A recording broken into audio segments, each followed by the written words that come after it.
pagi, salam sejahtera bagi kita semua. Perkenalkan, nama saya Daniel Mandai, STMT, dengan NIDN 0112048602. Saya merupakan salah satu dosen tetap di program studi Teknik Informatika Fakultas Sains dan Teknologi Universitas Prima Indonesia. Pada kesempatan hari ini, saya akan memaparkan pernyataan diri dosen dalam unjuk kerja Tridharma Perguruan Tinggi atau PDD UKT-PT bidang pengajaran pada mata kuliah Project Data Science. Mata kuliah Project Data Science dengan kode TIF 4507 merupakan mata kuliah wajib berbobot 2 SKS yang diselenggarakan pada semester 4. Perkuliahan ini dilaksanakan dalam 16 kali pertemuan, termasuk ujian tengah semester dan ujian akhir semester. Mata kuliah ini dirancang untuk memberikan pemahaman komprehensif mengenai proses end-to-end proyek data science, mulai dari identifikasi masalah hingga penyampaian insight melalui studi kasus nyata. Dalam pelaksanaannya, mata kuliah ini menggunakan pendekatan Project Based Learning atau PBL yang berorientasi pada Outcome Based Education atau OBE untuk memastikan kompetensi lulusan yang terukur. Adapun literatur utama yang saya gunakan diantaranya adalah A Hands-on Introduction to Data Science oleh Chirasha, A Step-by-Step Guide to Data Analysis oleh Axel Rose, serta referensi terkini lainnya agar mahasiswa mampu mengikuti perkembangan teknologi. Mata kuliah ini mendukung pencapaian 5 CPL atau capaian pembelajaran lulusan yang telah disetujui oleh program studi. Terdapat 5 CPMK utama dalam mata kuliah ini. Di antaranya, yang pertama, mahasiswa mampu menjelaskan konsep dasar dan siklus proyek data science. Yang kedua, mahasiswa mampu memperoleh dan menyiapkan dataset melalui tahapan data collection hingga preparation. Yang ketiga, mahasiswa mampu melakukan exploratory data analysis atau EDA untuk memperoleh informasi dari data. Yang keempat, mahasiswa mampu membangun dan mengevaluasi model data science sederhana. Serta yang kelima, mahasiswa mampu menerapkan proses data science pada penyelesaian studi kasus melalui mini project dan mengomunikasikannya secara efektif. Proses pembelajaran ini mencakup 3 komponen utama, yaitu delivery. Materi disampaikan melalui platform Spada Unpri, di mana mahasiswa dapat mengakses modul, kontrak perkuliahan, dan RPS. Media pendukung yang digunakan meliputi Google Colab dan Jupyter Notebook. Yang kedua, interaction. Interaksi dibangun dengan komunikasi 2 arah di kelas, kegiatan diskusi, serta tanya jawab interaktif. Dan terakhir, assessment. Penilaian dilakukan secara transparan terdiri dari presensi 10%, tugas atau laporan proyek 20%, UTS 30%, dan UAS 40%. Berikut adalah cuplikan video pembelajaran saya pada pertemuan kelima tentang data preparation dan analysis yang membahas mengenai studi kasus, data cleaning, dan exploratory data analysis. Mari kita simak bersama. Assalamualaikum warahmatullahi wabarakatuh. Selamat pagi semua. Ya, hari ini kita melanjutkan dari materi sebelumnya ya, yaitu adalah materi keempat kepada understanding, dan hari ini kita masuk ke materi data preparation dan analysis. Nah, namun sebelum kita memulai perkuliahan pada pagi hari ini, ya, marilah kita berdoa menurut agama dan kepercayaan kita masing-masing. Doa ini.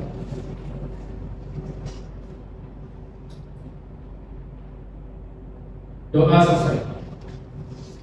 Oke, baik, kita lanjut. Nah, di materi sebelumnya di Business Understanding kita membahas terkait apa saja Business Understanding itu ya. Nah, artinya apa? Sebelum kita memulai namanya Project Data Science ini, kita harus pahami dulu apa masalah yang kita selesaikan. Nah, setelah dari situ, barulah kita bisa melanjutkan ke namanya Data Preparation dan Analysis. Nah, nanti di sini saya akan mengambil contoh dari penelitian saya sebelumnya ya, tentang pembuatan aplikasi data inventaris barang yang ada di Unpri. Nah, kalau kita analogikan seperti memurnikan biji data ya, atau kita katakan seperti bagaimana sebuah atau sebongkah tanah atau segenggam tanah ya atau pasir yang di dalamnya itu sebenarnya mengandung yang namanya emas. Tetapi kan begitu kita mengolah tanah tersebut, kan nggak serta-merta langsung dapat emas ya. Otomatis kan kita olah dulu datanya, ya kan, olah dulu tanahnya tadi, kemudian dengan teknik-teknik tertentu, kemudian disinilah nanti ada namanya proses, ya, seperti missing value, kemudian ada tinggi data, kemudian duplicate data yang akan kita bersihkan, sehingga nanti hasil akhirnya itu adalah emas murni, ya, yang mana emas itu terbebas dari yang namanya sampah, kan?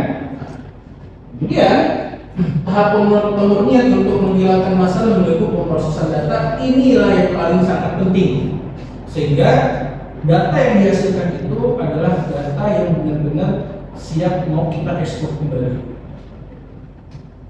Nah, di sini ada namanya hukum keseimbangan kualitas data. Apa itu dia? Nah, kita perhatikan. Yang pertama, data itu umumnya adalah data kotor. Ya, data kotor itu adalah datanya tidak lengkap. Tadi sudah saya katakan.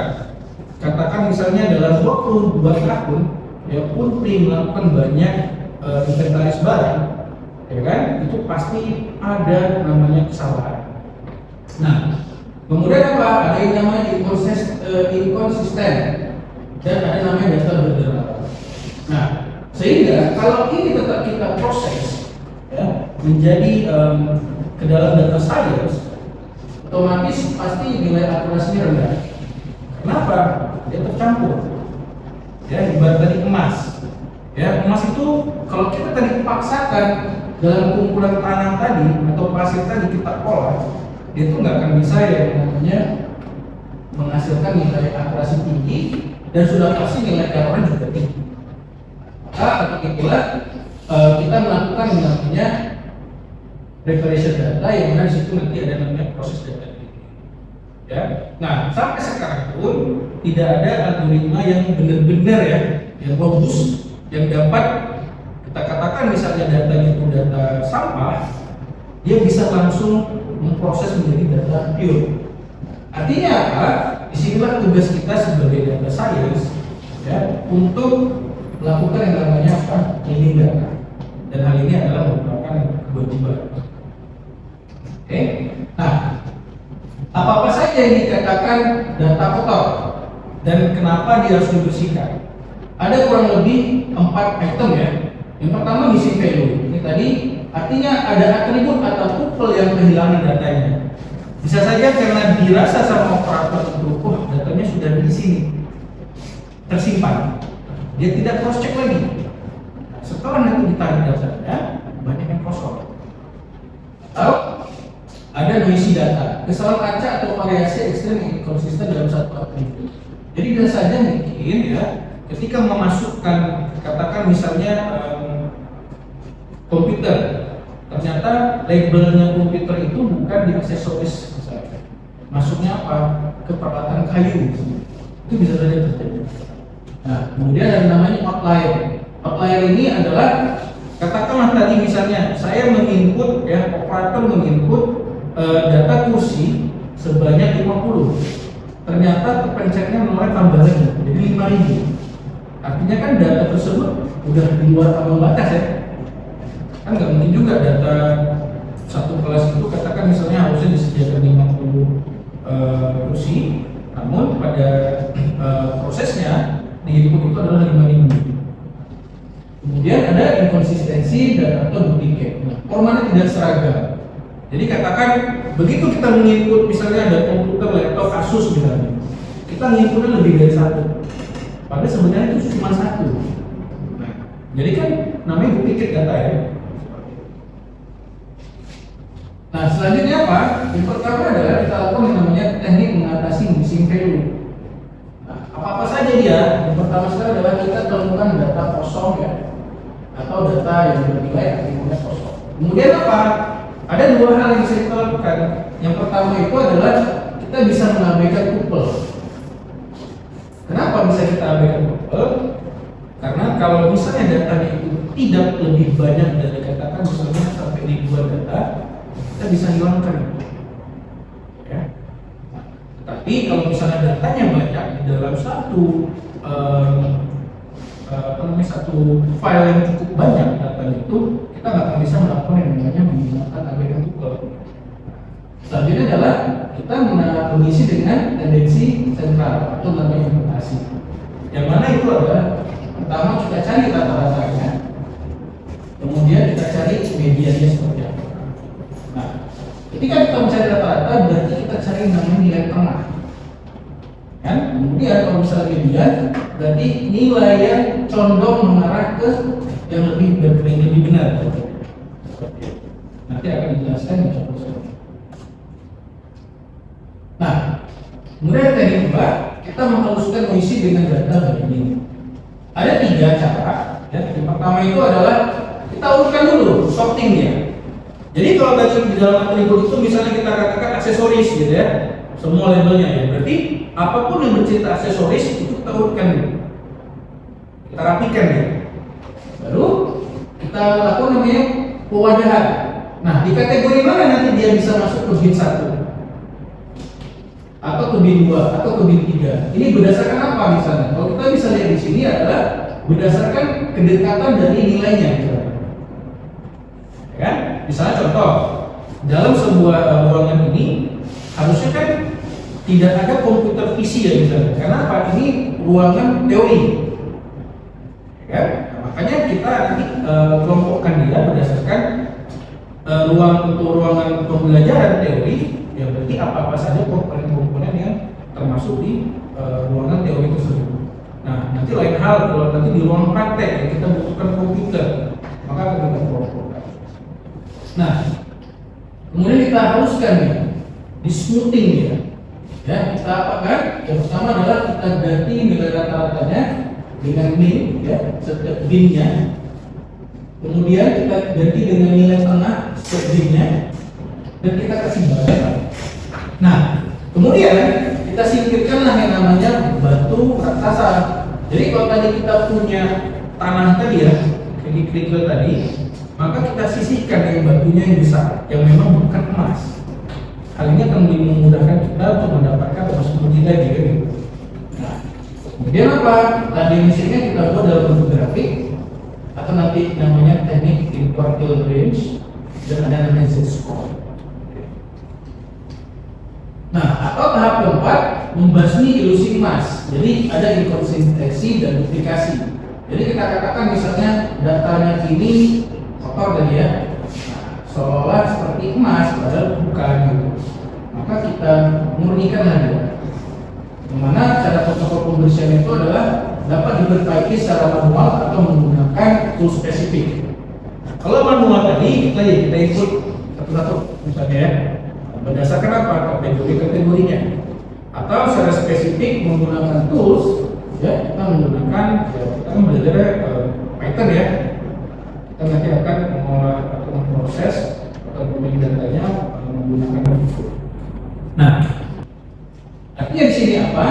Duplikasi record harus dihapus secara mutlak. Hanya sisakan satu instance dari banyak duplikat. Ini tadi yang saya katakan. Artinya ketika komputer itu terinput banyak, padahal cuma satu misalnya, yang kita hapus menyesuaikan dengan data real di lapangan. Oke, nah, jadi inilah bagaimana proses ya atau pipeline dari kita membersihkan ya kumpulan pasir atau batu, kemudian berubah menjadi emas. Di sini bisa kalian lihat. Ya, dari pertama itu sudah pasti kita harus punya yang namanya data mentah, kan? Kemudian data mentah itu diproses menggunakan filter pertama. Ya, kita pastikan dulu missing value-nya itu tidak ada lagi. Terus selanjutnya kita lakukan filter kedua, binding noisy data, penghalusan variasi formatnya. Dan saja mungkin ada salah input formatnya juga. Terus selanjutnya kita potong pencilannya atau hapus stok. Bisa kita katakan tadi ada stok kursi yang bernilai 5.000. Sebenarnya kursinya 50. Kita hapus. Lalu hapus duplikat. Tadi yang saya katakan ya, jika nanti ada tumpukan inputan dari kursi sebanyak 10 inputan, padahal dipakai cuma hanya 1 atau 2, maka itu bisa kita lakukan yang namanya node 5 atau 4 ya, atau duplikat, sehingga hasil akhirnya itu adalah kita punya data yang clean, ya, yang siap mau kita buat apa saja nanti visualisasi. Nah, studi kasusnya saya ambil dari pembuatan inventaris barang dari UPRI ya. Kemarin kebetulan di tahap pertama saya masuk di UPRI ada CLU juga ya, karena saya dulu di tempat lama juga mengurusi website. Nah, jadi di sini saya ambil dataset barang inventaris. Kita akan melakukan yang namanya teknik crawling ya, dari aplikasi tersebut, sehingga nanti konteksnya apa? Kita akan menerapkan pemurnian data pada sampel raw data inventaris dari sistem informasi inventaris barang berbasis online. Kita bisa lihat, ya, ini ada sampel data mentah. Ini adalah bagian dari data ya. Jadi nggak semua data itu saya ambil, tapi ini saya contohkan saja karena nanti kalau kalian mau mengolahnya, silakan nanti ambil dari link Google Drive. Oke. Nah, di sini kita bisa lihat ya. Kalau kalian bisa lihat apa-apa saja yang inkonsistensi dari data. Ada yang bisa tahu nggak? Silakan. Dari data ini apa yang ada masalah di sini? Ya, kosong ini ya. Oke, satu. Ini berarti posisinya ada di lokasi ruangan kan? Kemudian, ya, iya, nama barang yang bersifat duplikat ya, dan lain segala macam. Jadi artinya kita bisa pastikan data mentah ini adalah juga bukan data yang pure gitu ya. Datanya banyak yang namanya konsistensi data. Nah, nanti silahkan di praktek kalian download ya atau ambil data inventaris barangnya. Kemudian kita akan lakukan yang namanya 4 teknik tadi. Ya, yang pertama sekali adalah kita pastikan dulu apa-apa saja yang ada di dalam dataset tersebut. Kita bisa lihat ini ada kurang lebih ada 9 ya. Ada ini barang, dan sampai larinya ke supplier. Nah, baru kemudian kita tampilkan. Benar nggak data dari Excel tadi bisa nggak ditampilkan di dalam Python kita? Jadi kurang lebih seperti ini, silakan. Kemudian kita cek isi data inventaris barang tersebut ada berapa kolom dia. Ternyata setelah kita cek ya menggunakan data chart info, dia itu ada kurang lebih 11 kolom. Ya, bisa kita lihat. Dan totalnya itu adalah kurang lebih sekitar 200 item ya. Nah, kemudian langkah selanjutnya adalah kita mau ngecek data keseluruhan. Datanya ada 200, maka dia akan menampilkan 200 data tersebut. Kita bisa menggunakan fungsi ini ya.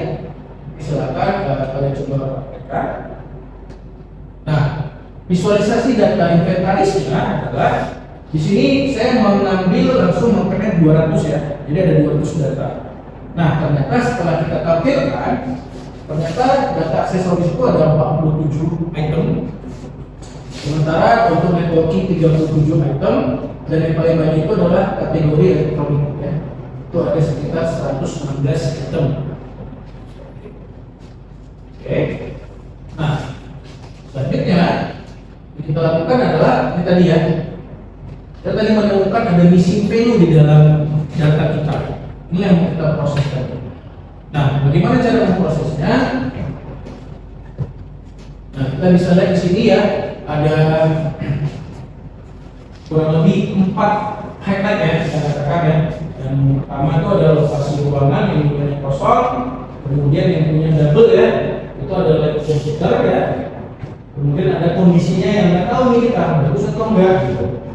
Kemudian kita lihat juga di sini, ini bayangin masa kursi ergonomis di perpustakaan itu ada 710 item, kan benar. Nah, kemudian kita lakukan proses yang namanya missing value, kita cek ya data mana saja dia yang bernilai missing value. Nah, ternyata di sini datanya itu ada kondisinya nggak terisi dengan baik, kemudian harga satuannya juga tidak terimpor dengan baik, dan suppliernya nggak terimpor. Nah, setelah kita lakukan teknik membersihkan missing value-nya, otomatis nilai semuanya itu adalah sudah baik ya, dengan semua. Nah, kita mau ngecek membersihkan outlier-nya. Outlier itu kan berarti artinya kita kan nggak tahu dalam barang tersebut itu apakah nilainya itu baikkah atau rusakkah. Kita bisa lihat kategorinya itu adalah kategori bagus dan kategori rusak. Nah, kemudian kita lakukan yang namanya hard cleaning data. Nah, ini yang cukup signifikan karena apa? Banyak data yang harus kita coba cleaning ya. Jadi nanti silakan diikuti pedomannya ini, nanti akan saya berikan juga ketika di praktek ya. Saya yang bertanya ya. Nah, tantangan dari missing value, kita punya skenario. Skenario-nya apa? Kita akan mengekstrak data dari sistem inventaris produksi tadi. Terdapat data stok barang AC13, komputer 23 dan musuh 71. Tiba-tiba data mejanya nggak ada, kosong. Kira-kira apa yang harus kita lakukan? Kalau kondisinya adalah data stok ini diketahui memiliki distribusi condong akibat dominasi jumlah kursi yang sangat banyak. Padahal malah mejanya nggak ketemu. Kalau secara logika 71 kursi harusnya diikuti dengan meja yang kurang lebih seperti itu ya, atau di bawah itu. Katakan misalnya komputer 23 dengan AC 13, berarti artinya harusnya mejanya itu adalah sekitar 23 juga kan gitu. Ya, silakan. Kira-kira ada yang bisa jawab? Ya, silakan. Ya.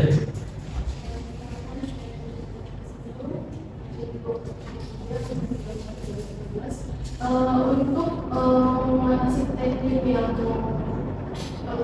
data masuknya ke kosong, kita menggunakan TMI atau tengah, yang dimana sebagai itu bersifat contoh estetis. Jadi kita akan menggunakan GU standar 13 buat 3 dan 1. Karena kita menggunakan real data, nilainya itu akan sangat terdefinisi oleh aspek 31, yang dimana fungsi media yang kita akan terhadap pendidikan data. Oke.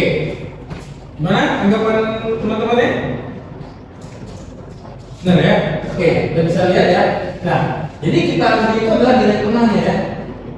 Kenapa? Karena sebenarnya data bersifat condong asimetris. Kita bisa lihat ya secara grafik. Katakan, nah, kita ambillah data yang mendekati dari nilai 13 dan 23 ini. Kan nggak mungkin lebih banyak kursinya daripada meja dan isinya. Oke, kita lanjut ya. Nah, yang kedua, kita mau mencoba bagaimana mendeteksi pencilan atau outlier. Nah, skenario-nya adalah ada seorang petugas atau operator salah input. Baik. Nah, stok lampu yang seharusnya 43 ketik menjadi 430 di database. Nah, jadi pertanyaan adalah jika kita menggunakan mode interquartile, ya, bagaimana cara kita membuktikan bahwa angka 430 adalah sebuah pencilan yang harus dilakukan? Ya, silakan kalau ada yang mau jawab. Ya, silakan. Kalau saya ulangi dengan video 4, video 1, 302. Saya tadi jika menggunakan metode interquartile management atau IKR, maka matematis pertanyaan apa yang akan bisa membuktikan bahwa stok lampu yang seharusnya 43 terketik menjadi 430 di database. Nah, itu Pak dengan cara menghitung selisih kuartil atas atau 3 dan kuartil bawah kuartil 1, yaitu mencari rumus dari IKR sama dengan Q3 di kuartil 1. Nah, alasannya ini, saat awal ini wajib datang sebelum kita bisa menentukan batas atas dan kunci celah dengan rumus Q3 plus 1,5 dikali IKR. Karena angka 430 itu jauh melampaui batas tersebut, maka data itu harus dibawa sebagai outlier atau maksimal. Oke, ya, benar ya. Nah, kita bisa lihat. Jadi kita hitung dulu kuartil dari atasnya sama kuartil ke bawahnya. Dan dengan menggunakan hitungan seperti ini, sehingga sehingga dapatlah probabilitasnya nggak mungkin 430 ya. Oke, nah jadi kita ambil kesimpulan ya. Jadi kesimpulannya itu adalah data, ya, data walaupun apapun itu, ya, bagaimana cara kita memurnikannya, itulah kita menggunakan yang namanya data science ya. Sehingga apa? Data yang kita hasilkan dari sekumpulan data sampah tersebut kita murnikan sehingga datanya itu bisa menjadi data clean yang bisa kita eksplorasi menjadi bentuk apa saja. Katakan misalnya nanti bentuk visualisasinya yang seperti apa, yang menarik, sehingga tujuan akhirnya adalah pemangku kebijakan bisa paham, oh ternyata ada masalah di data ini, sehingga nanti kita bersihkan atau kita olah data tersebut sehingga menjadi data yang digunakan. Nah, artinya harapannya nanti pas di praktek ya, kita akan menerapkan bagaimana nanti codingnya dari Python tadi, sehingga kita sama-sama mendapatkan hasil yang sesuai. Ya, mungkin itu saja. Terima kasih saya ucapkan, saya akhiri. Assalamualaikum warahmatullahi wabarakatuh. Selamat pagi semua.